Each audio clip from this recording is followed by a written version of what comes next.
Hello, everyone out there in Algebra 2 land. We are starting Lesson 8 of Unit 10 right now. This is about solving exponential and logarithmic equations. We're going to look at this in, about 3 different lessons. We're going to study these. So we have simplified, we've evaluated, we've graphed. It's time to start solving. So we're going to start with a few problems that can be done without a calculator, and they'll be done by equating the bases. So starting with example 8.1a, our goal is to solve these equations by equating the bases.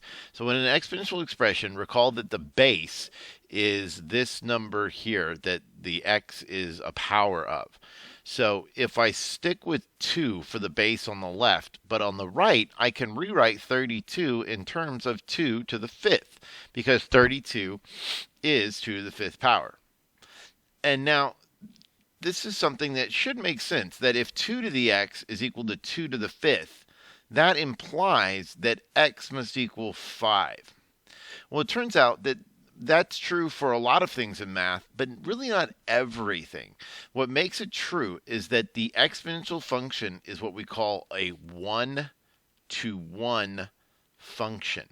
What that means is that there's no way there could be any other number that when I raise 2 by it gives me the same answer as 2 to the 5th. Interestingly enough, that's not the same the other way around. If we were doing x squared equals 5 squared, by just flipping where the x is, instead of making an exponent, making it a base, this actually, we can't conclude that x is 5. We'd have to conclude that x is 5 or negative 5, because it's not 1 to 1. Another way of thinking about 1 to 1 is that the graph passes the horizontal line test. The graph of 2 to the x, if you recall from the previous lesson, looks like that and would pass a horizontal line test. There's no horizontal line I can draw that crosses this graph more than once, meaning that any specific output, i.e. 2 to the 5th, must go to only one input. Whereas the x squared function, if you recall, is a parabola shape, which does not pass the horizontal line test. So it's a kind of a nuanced concept, but one that I think should just make sense to you, that if the bases are the same, the powers have to be the same. So we're just going to go with that and use it. All right, let's go to the next one. All right, similar idea here. I've got 8 to the x plus 1, so I'm going to try and make this have the same base as the 16. Well, 16 is not a power of 8, but both 8 and 16 are powers of 2. So let's rewrite 8 as 2 to the 3rd power raised to the x plus 1 power. And let's change 2 to the 16 to 2 to the 4th. Now recall that with exponents, power to a higher power, we multiply the powers, and I'll multiply this and get 3x plus 3 equals 2 to the 4th. Then I can set each exponent equal to each other, and I have 3x plus 3 is equal to 4, giving me 3x equals 1, so x equals 1/4. And that's our solution. All right, let's try another one. We've got 27 to the x times 3 to the x plus 1 is equal to 9. What I need to do is rewrite 27, 3, and 9 all to be the same base. And that's only possible with a base of 3. 27 is 3 to the 3rd. 9 is 3 to the 2nd. 3 to the 3rd to the x becomes 3 to the 3x. And now I have to keep going further. I've got to get only one base here on the left, so I need to add these exponents. Remember, same base, when you multiply, we add the exponents. So it's 4x plus 1 is equal to 3 to the 2nd. Now I can set these two things equal to each other. And I get 4x is equal to 1. So x is equal to 1/4.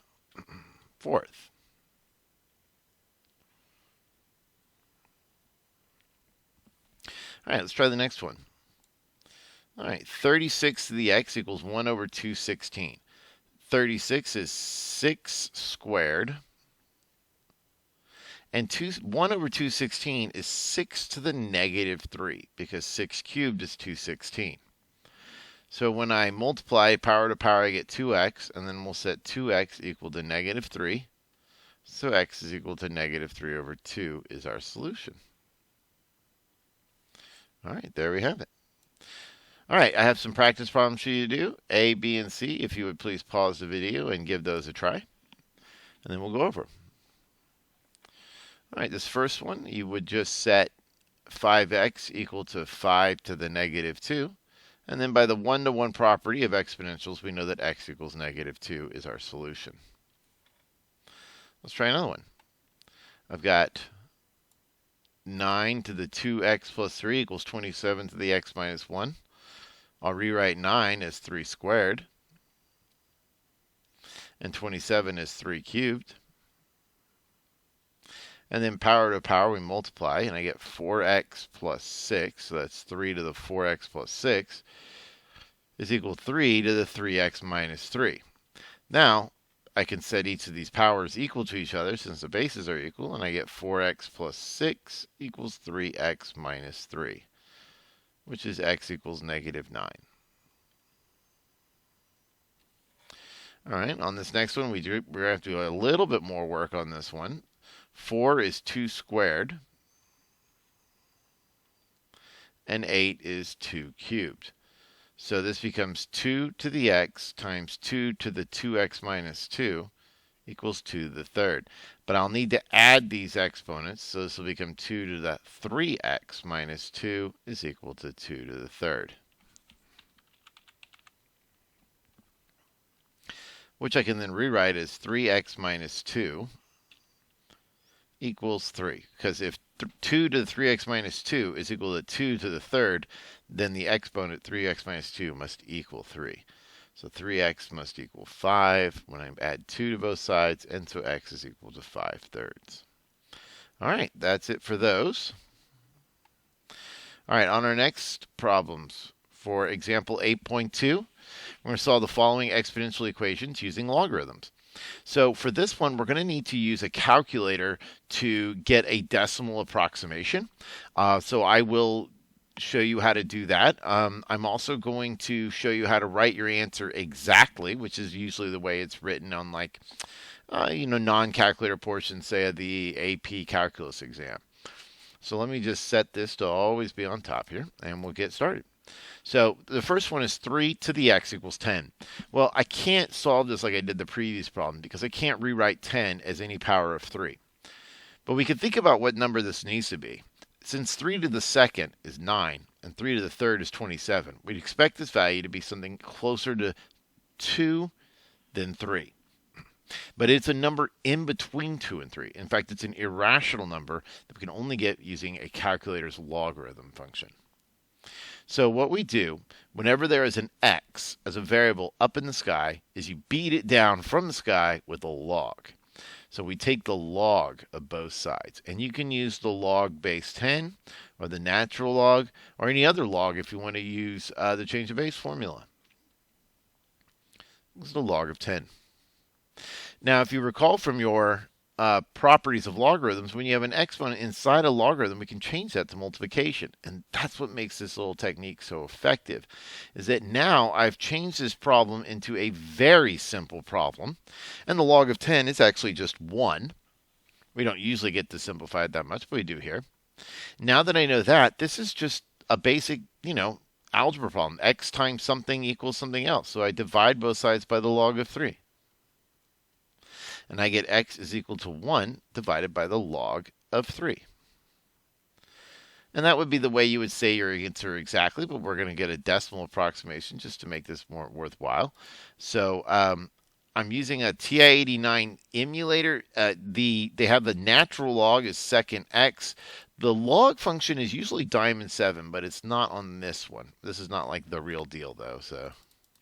So 1 divided by the log of 5, I just found that in the catalog. And I get that. If I were to use natural log, I could still get the same answer. And I want to show you that in just a second. So this is 1.431. And I'll explain how to use natural log instead of log. I like to use natural log because it's got a button for it on this calculator, which is my preferred calculator. All right, let's take a look at the next problem. I've got 5 to the x minus 1 plus 3 equals 15. So what we want to do is isolate this exponential. And then I need to take the log of both sides. And it turns out I can take the log or the natural log of both sides. Let me do it down here. And by the way, when we do something like take the log of both sides, we're also using this one-to-one property of logarithms, that this is true, that if the arguments are equal, then their logarithms must be equal. All right, and then x minus 1 would come down in front, but very important, we put parentheses around it so that the entire x minus 1 is multiplied to the log of 5 is equal to the log of 12. Now, I'm not able to evaluate log of 12 like I did log of 10 easier there, so this is going to be a little bit different. And I've got x minus 1 is equal to the log of 12 divided by the log of 5. That's what we did. We just divided both sides by the log of 5, and now I'm going to add 1. So my exact answer is the log of 12 over the log of 5 plus 1. And let's type that in. So I've got, I got to get log again. The log of 12 divided by the log of 5 plus 1. Now we use that logarithm because it's on most scientific calculators, but there's really nothing particularly special about it in regards to solving, I should say. Because I could have just as easily used natural log. I'm going to go back and show that as well. So let's say that instead of using, so this got us the answer 2.544. Let's say instead of using log of both sides, so I used a natural log.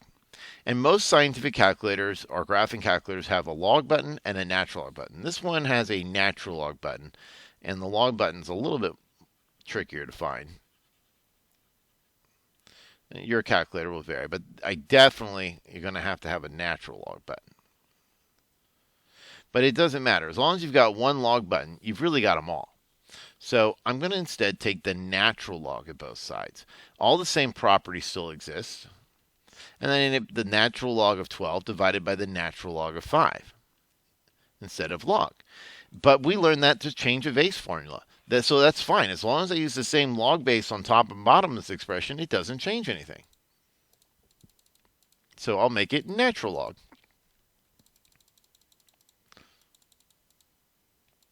And notice that I get the exact same answer, 2.544.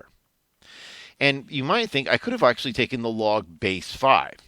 And the log base 5, if I have, let's make it a simpler problem, 5 to the x is equal to 12 instead of x minus 1. Well, if I take the log base 5 of both sides, the log base 5 of 5 to the x would actually cancel that 5. And I get log base 5 of 12. Well, another way of getting that is that if 5 to the x equals 12, well, then x equals the log base 5 of 12. Well, I can easily type this in the calculator with the change of base formula. And what would the change of base formula be? It would be either log or natural log of the 12 over the 5. So this change of base formula comes from doing this algebra. And, I may be talking too much about it, but the key point is that it doesn't matter what log you use. If you take a log of both sides, you're going to get the right answer. All right, let's move on to another one. Okay, so we've got another one here. I can use any logarithm that I want to solve it. I will use natural log this time. So I've got 7 times 2 to the x. I'm going to add 1 to the other side. And then I'm going to divide by 7.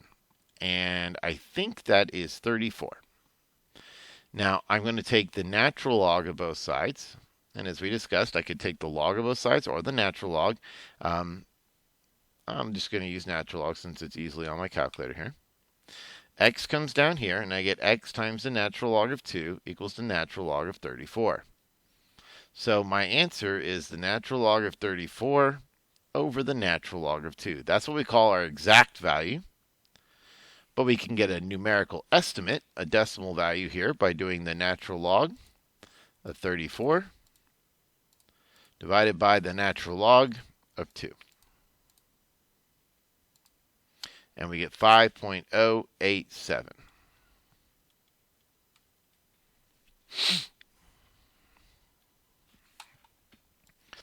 Okay, now let's do the next one. Okay, we're using our base e here, so I'll isolate it. In this situation, I would definitely always want to use natural log because Natural log perfectly cancels out the e, as we discussed in the previous lesson. So the natural log of e will just cancel that out, and I get 2x is equal to the natural log of 13. Because why does this cancel out? Well, natural log is asking e to what power equals e to the 2x. That's what natural log of e to 2x. So it's saying e to what power is e to the 2x, and that is, of course, just 2x. So my x is equal to the natural log of 13 over 2. And we can type that in and get a decimal on it if we want. Natural log of 13 divided by 2. 1.282. All right, let's go ahead and look at the next practice problems. I'll give you a second to give those a try. Pause the video, and then we will discuss. Okay, so let's go ahead and solve these. We're going to get the exact answer, and then we'll give a decimal approximation. So I'm going to take the log of both sides, and you can use log or natural log. I'll use log this time. It's been a while since I used it. So then I get x times the log of 5 is equal to the log of 400. And so x is equal to the log of 400 over the log of 5. And that value is approximately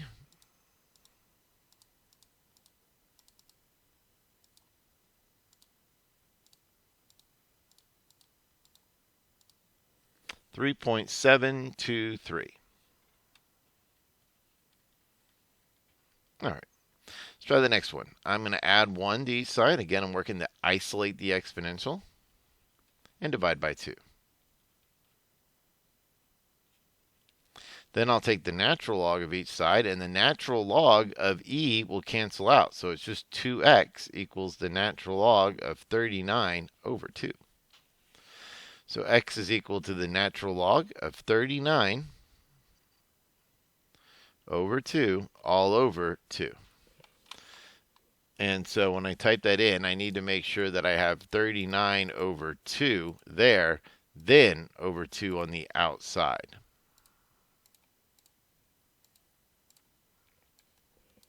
$1.485.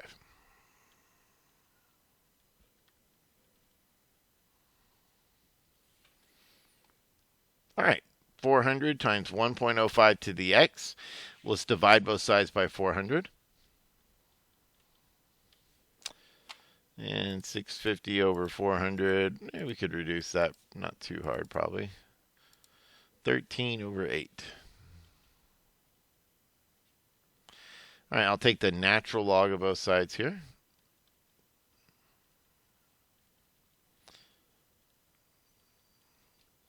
X comes down in front.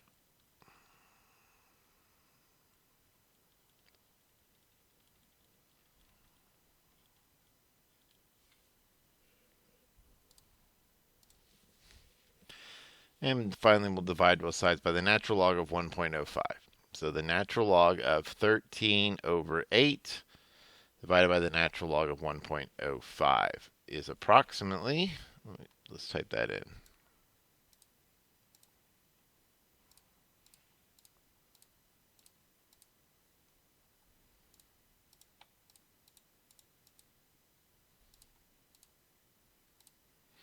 $9.951. All right, one more here. We got e to the x squared equals 15.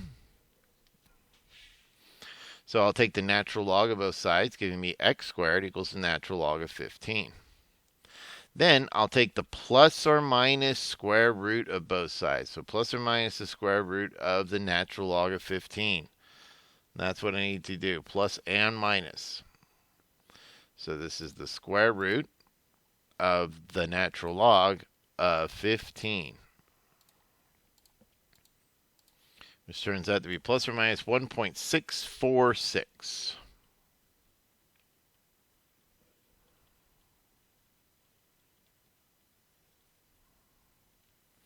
All right, next we have some more example problems. We're going to solve the following quadratic form equations by factoring and using logarithms. So once again, we can see that we can use factoring and quadratic form in equations that are not typically what we think of as being quadratic.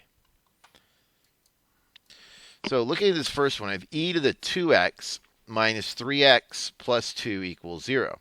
Well, I can actually factor that like this. E to the x minus 2 times e to the x minus 1. If I were to FOIL this out to check it, first would be e to the x times e to the x, and we add the exponents and get e to the 2x. Then I'd have minus e to the x for the outside here. Then the inside would be minus 2 e to the x, and then a plus 2. And that gives me a minus 3 e to the x. So you can see that it does work. Note that this first term is e to the 2x, not e to the x squared. That would be different. Now I can set each one of these factors equal to 0 and solve each with the natural log. So this is e to the x is equal to 2, so I need the natural log of 2, which is always just a little short of 0.7, I believe. Natural log of 2 is a common value to have to compute. 0.693. And then over here I have e to the x equals 1, and so x equals the natural log of 1, and the natural log of 1, like any log of 1, is 0. So I have 0.693 and 0. All right, let's try another one. Part B.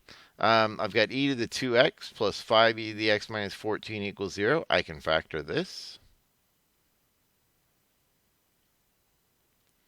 So plus 7 and minus 2. Then I set each factor equal to 0. And I get e to the x equals 2. If I take the natural log of both sides, I get x equals the natural log of 2. We just found out what that is. That's about 0.693.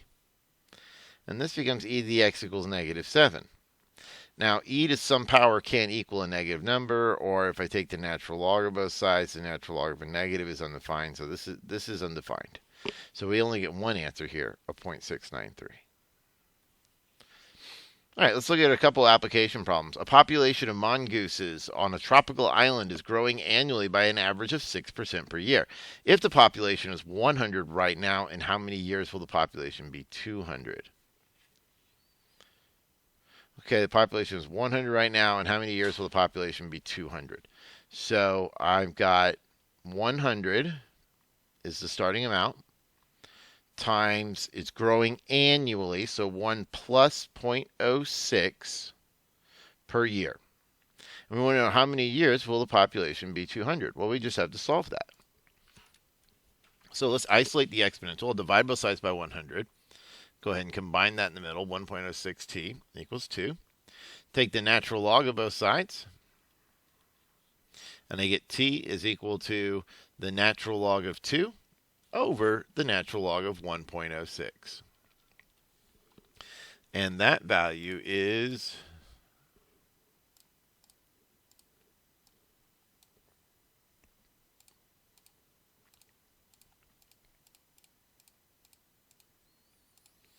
well, let's see here. 11.896. So that's about how many years it'll take for the population to be 200. All right, let's take a look at the next one. All right, well, this one's actually a practice problem for you to do, but I want you to notice that the word says continually, so you have to use the E that we talked about in the previous lesson. Give it a shot. All right, remember, if something is growing continually, it's the starting amount, which is 2 tons of plastic, times e to the growth rate, and it's not 1 plus, it's just the growth rate, and then times t. When will that equal 10? Well, we can divide both sides by 2, and we get 5. Then take the natural log of both sides, we get 0.13t is equal to the natural log of 5, and lastly, divide by 0.13. And the natural log of 5 divided by 0.13 is about 12.380. Let's try another example. What interest rate is necessary for a savings account open with $500 that compounds monthly to grow to $750? Remember that the amount of money in an account that's compounded is the principal, the starting investment, plus 1 times the interest rate, but you have to divide that interest rate by the number of times it's compounded each year, and then raise it to the power of n times the number of times it's compounded, t. So A is equal to, we open it with 500, 1 plus, we don't know the rate, it's compounded monthly, and then it's 8 years. And I think we know this value too, because we want to know what rate is necessary for us to get $750. So we want our bank account to grow to $750. I want to point this problem out because you might think it's going to be a log problem, but this one's actually not, because the variable that we're looking for is not an exponent. Let's just see what would happen when we solve this. 750 equals 500 times 1 plus r over 12, and then that ends up being 96. Divide both 750 by 500.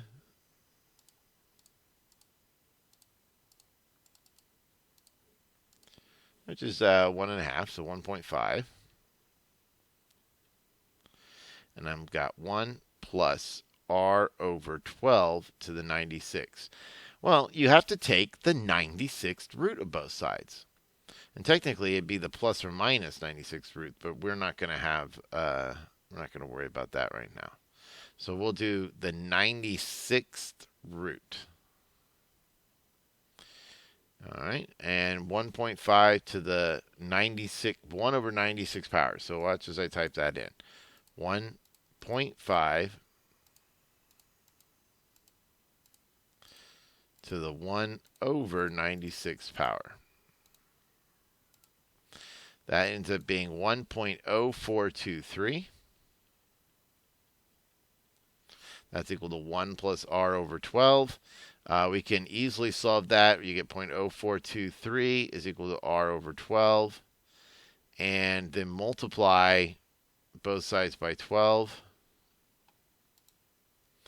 So I had to subtract 1. I get 0.0. I don't have quite enough O's here, do I? There we go. 0.00423 times 12 is 0.05.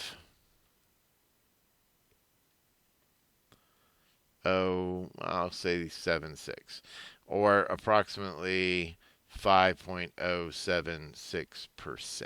That would be the interest rate we would need in order to make $500 become $750 in 8 years. All right. Now, I think that's a good place to stop on that one.